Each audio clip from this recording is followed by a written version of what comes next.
This is not that important, but it might make a difference. That some people say that 97% of the world's money is in the hands of the 3%. I guarantee you, the distribution of money is very uneven in the world. And in some cases, that's very unfair, because evil men and evil women do evil things, and they make a lot of money. So the issue is not money. But what happens is, this is a universe made by God that has certain rules and principles. And if you do certain things, good things can happen to you.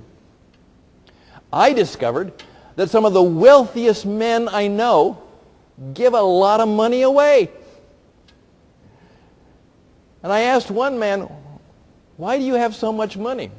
And he smiled and said, "Because I give so much away." And he said, "The more I give away, guess what happens? The more I make." Can't figure it out. And he smiled, "But I think I know why."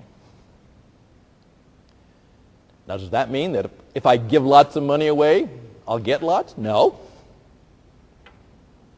But it's a principle to think about.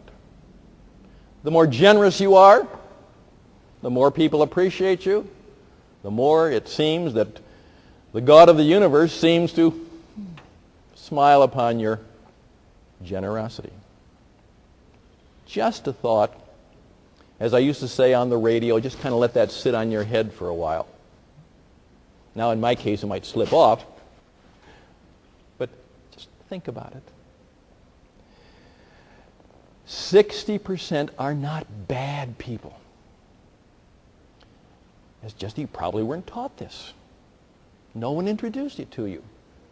And so what you do is you spend most of your day like almost everybody else. You just deal with the day. You get up in the morning and you get your coffee. You go to work. You do your work. You do the best you can, well, most of the time. Sometimes you are lazy. Sometimes you goof off. Sometimes you just spend the day surfing the internet instead of doing your work. But you're not bad. At the end of the day, you're tired. You pick up the children from school, and that's a lot of work, taking care of children, and you've got to take care of them and help them with their schoolwork. You're a good person. You're a good man. You're a good woman. You have a dinner, and you say, "Well, I think I'll watch a little TV." You have a little snack. Perhaps if you're younger, you go out for a party. 10, 11, 12 o'clock, you go to bed, and the next day, what do? The same thing.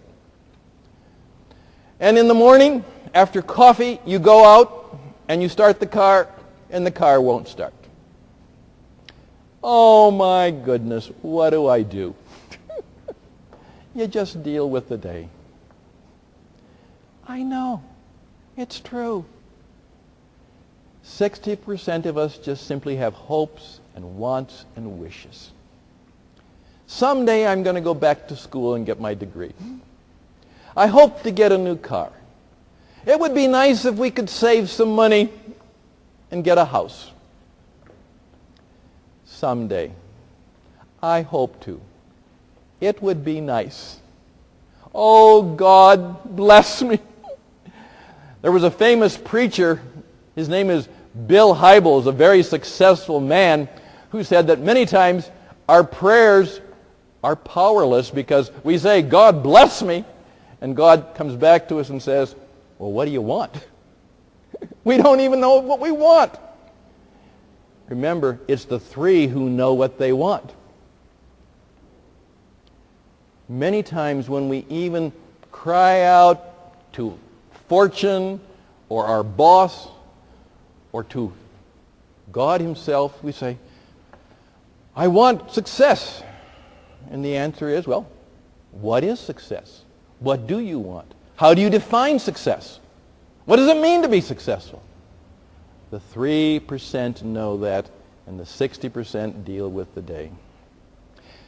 Unfortunately, we just have a few more minutes left, but that's appropriate, because unfortunately at the bottom there's the 27%.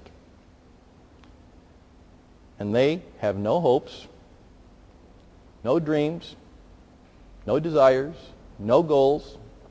They drink too much, they smoke too much, they party too much, they cry too much. They just simply live in misery. Some of it because of what has happened to them, some of them because they impose it upon themselves. They have no purpose in life. They have nothing to strive for. They have no desires. They want a good time. They want to get drunk. They want someone to give them money. They want somebody to take care of them. All they do is hope. Maybe. They get up in the morning, and as one man said, they live like my dog. They eat, sleep, chase around, and hope that people will be nice to them. What a sad description of life. But do you know, 27% of the population live that way. No hopes, no dreams, no goals, nothing to live for, no passion and zest and vitality. They just deal with the day. So my question to you is, what do you want to be? Do you want to be one of the three? You also have to understand that I believe, not only as a man of business, but as a man of faith, that the Creator of the universe created you to be one of the three.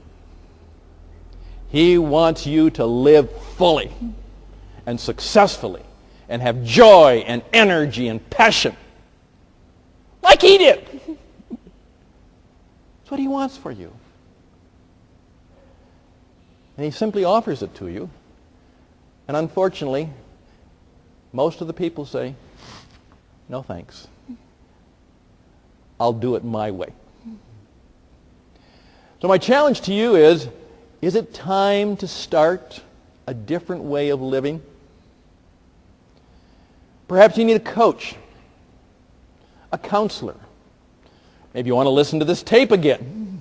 Maybe you need a pastor or a friend or a boss, somebody you know that lives with the intensity and the energy and the goals that you wish.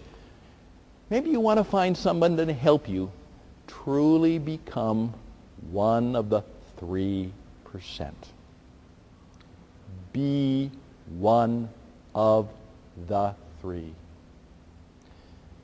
Life is meant to be full of joy, intensity, and energy. Now that doesn't mean bad things aren't going to happen to you. In fact, I tell people, please keep in mind, adversity is part of the plan. I guarantee you, if you want to be successful, tough things are going to happen to you. First of all, there's going to be a lot of people who don't like you because you're being successful. They want you to be like them. There's going to be a lot of forces in the universe, and I mean this seriously, who don't want you to be successful. They want to destroy your life. I believe in those forces. They may get out to get you. And just as I lost my job and had no house, no car, no job, no money, thank God, and I mean that, I had hope. And I had help. And someone came and taught me some principles about success. And part of what I'm doing today is trying to help you with some of those principles. There's a way to start. And the first thing I'm going to ask you to do is very simply, remember, life will end. None of you are going to live forever. I'm going to simply ask you this question. How do you want to be remembered? When you're gone, when they lay you out in that box, and you're there, and your colleagues, and the community people, and your family and friends, and they look at you, What do you want them to say about you? And do you want them to tell the truth? Tell me, how do you want to be remembered? Because that's, as one of my friends Stephen Covey says, begin with the end in mind. How do you want to end up? And then you ask the question, what am I going to do today to end up that way? What am I going to do today that will help me achieve the goals? My friend Sao Paulo, St. Paul said, I forget what's behind. I press toward the goal of a high calling. My friends, I invite you to live a life of high calling. I invite you to be one of the three. Thanks for your time. Thanks for listening. And the best way you can thank me is to join me and be one of the three. Blessings on you, and bye for now.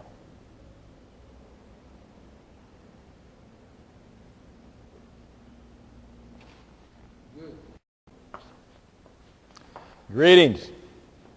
Thank you for your time and attention. I'm Stan Houston. I'm the leader of what's called the Coaching Experience. I'm a business performance coach. It's been indeed my opportunity and pleasure to speak to audiences around the world and work with business leaders on the success subject that is important to them all. And the success subject is just that, success. Nobody goes into business to say, well, I hope this fails. No one goes into business and say, well, I just want to struggle along, make a little money, have hard times, and then finally die. You go into business to be successful. You want to serve people. You want to make a difference in their life. And I imagine you'd like to make some money. That's why we call it business. And even though that may be not the primary reason, and that's interesting to note, the most successful people did not go into business to make money. They go into a specific business because they loved it. Now, Bill Gates made a lot of money. He was one of the richest men in the world. But he began because he loved computers. Because he loved to work with them. And he found out that it was more fun to work with computers than to go to college. So a good business is not just one in which you make a lot of money. A good business is where you truly serve people well. And if you serve them well, guess what usually happens? You make good money. And you have to. You have to eat. You have to live. I oftentimes remind people of something they know. It doesn't matter how noble the mission if there's no margin. If there's no money, there's no mission.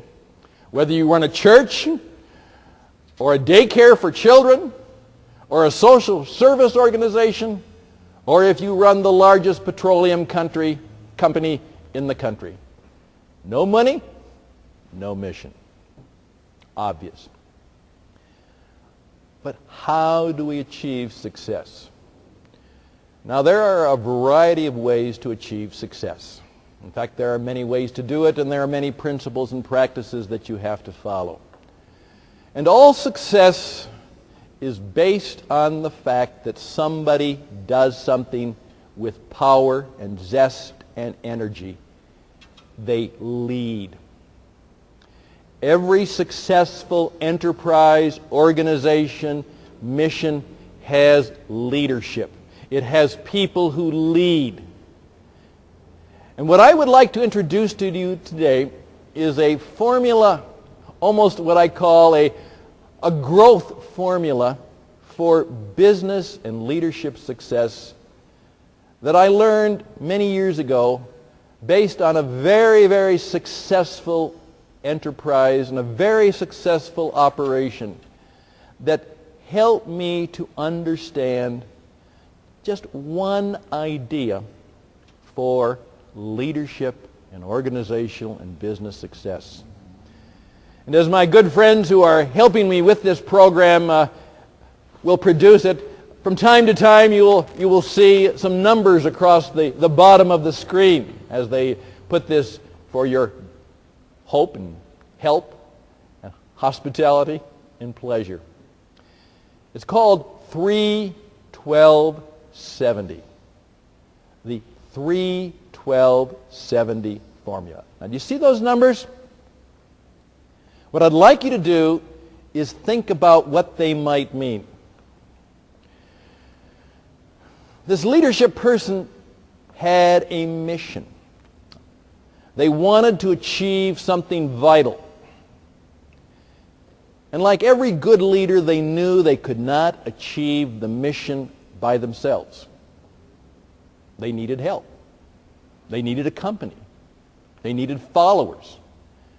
They needed people to help him do the work. And so he went out to try and find a way to build an organization that would make a difference in the world, achieve its goals, and then, after he was through running the business would go on just as it had before. In fact, maybe even better after he left. And in a moment of incredible brilliance, he came up with the formula 3-12-70. Here's what the leader did. First of all, he spent a lot of time thinking and studying and becoming wise about what he wanted to achieve. Years. Spoke to many wise people. In fact, there's a description of him that even as a young boy, the people were impressed with his knowledge and wisdom. He studied. He read. He thought. Now, he also was working in the family business, which kept him busy. He happened to be the eldest son in the family, and so he had to. They actually ran a construction business. Hard work. Building things, fixing things, dealing with unhappy customers, people who would wreck the building and then blame it on him. Many of you listening to this know what it's like to be in the construction business, the home building business, the remodeling business, the repair business. You know what it's like to deal with difficult customers. This guy did too. And the government wasn't all that helpful either. In fact, in many ways, they did not wish him well. It wasn't easy. But he had a bigger goal than just continuing the family construction business. He knew that he wanted to achieve something that would not only build houses, but build lives and make a difference in many, many ways around the world. Noble mission. Thank God, and I mean that literally, that there are lots of people like that. I hope you're one of those people. And so what he did is, after years of study, he decided to start his organization. And he went out and he looked for the right kind of people. Now the problem was, he didn't look in the right places according to our definition today. He didn't go to the university. He didn't look for people who had master's degrees in business administration. What he looked for is he looked for men, and I even discovered, even though this was many, many years ago, he looked for women who had a real passion for life. Some of them were tough guys. Some of them were well educated. Some of them were really simple. Some of them were incredibly honest. It says of one of them that he was the most transparent and honest person you'll know. One of them worked for the government and collected taxes and was cheating. Strange group of guys. And he brought these people together and he taught them that there was something important to do. And usually he did what every good leader does. He told stories. He didn't do PowerPoints. He didn't send memos. He didn't give internet presentations. He didn't write a book. He spent time with the men and the women who were going to build the company. He ate with them. He drank with them. He took walks with them. He taught them. He listened to them. He chewed them out. He loved them. He cared about them. And from this group, interestingly enough, he chose 3 of them. One of them was a guy who was really a kind of... Today, he would be like taking a truck or a lorry driver. Another was a guy with a hard hat, construction guy. And he said, you're going to be part of my inner circle. You're going to be one of my 3 who are going to help us change the world. And the one guy said, let's go get him. He was really rough and tough and impetuous. Sometimes he had to hold him. Hold up. Now, what he did is he found 3 people and he taught them. And the word I want to use in English, and it may be translated for many of you around the world, he taught them what was important. He taught priority. He said, I want to teach you what is truly important in life. What life is all about.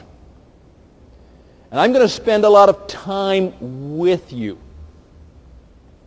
In fact, I'm going to spend more time with you than with the clients and customers. Because you're going to spend the time with the clients and customers. I'm going to be talking to them. I'm going to be telling the story, and occasionally I'll get up and make an ad, do a program, give a speech. But most of my time I'm going to spend with the 3 of you. I'm going to teach you what's important. I'm going to teach you what is near and dear to this business. I'm going to teach you what we have to do and why we have to do it. And what are some of the principles and practices, because this is going to be a world-class organization. We're going to be one of the best.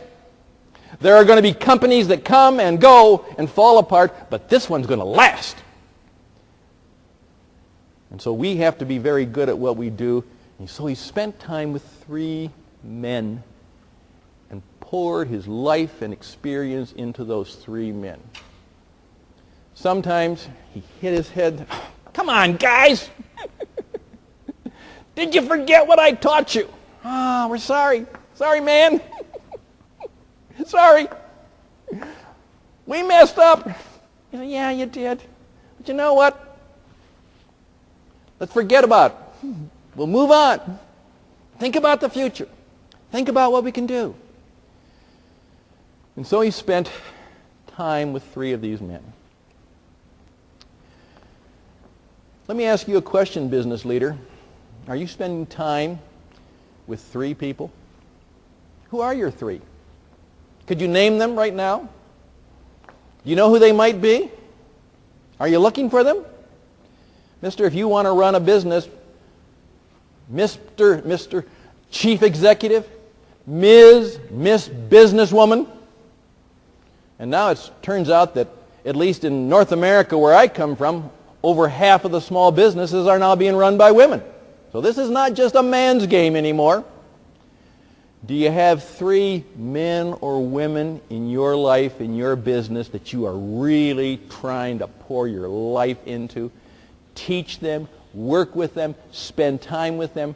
Or are you running around bossing everybody, banging on things, making a mess, and causing trouble? Do you think it's all up to you? Or do you have 3 people who you're trying, trusting, and teaching? Got that? Trying, trusting, and teaching. 3 for the 3. Well, then he expanded that group. This guy was smart. He then expanded the 3 to a group of 12. Now, this was really a motley bunch of guys. It turns out that one of them really messed up bad. You know, even the best leader can make some bad choices. He took these 10, 12 people, and what he did is he taught them the mission. Now, they didn't fully understand as the three did. They didn't fully understand why we're doing this. But they knew that the mission was important. And he taught them how to achieve the mission. He instructed them. I don't think he yelled at them, because you know what? He didn't have to yell. They cared about him so much that when he gave them that, probably they felt bad. They didn't want to disappoint him, because he knew they cared about him. In fact, one of them said, you know, I think he cares for us so much, I think he would die for us. By the way, he didn't know just how true that was. They worked hard. A lot of their work was just going out there and cleaning up messes. You know, figuring things out. One time they had a large meeting, and somebody had forgot to plan the buffet.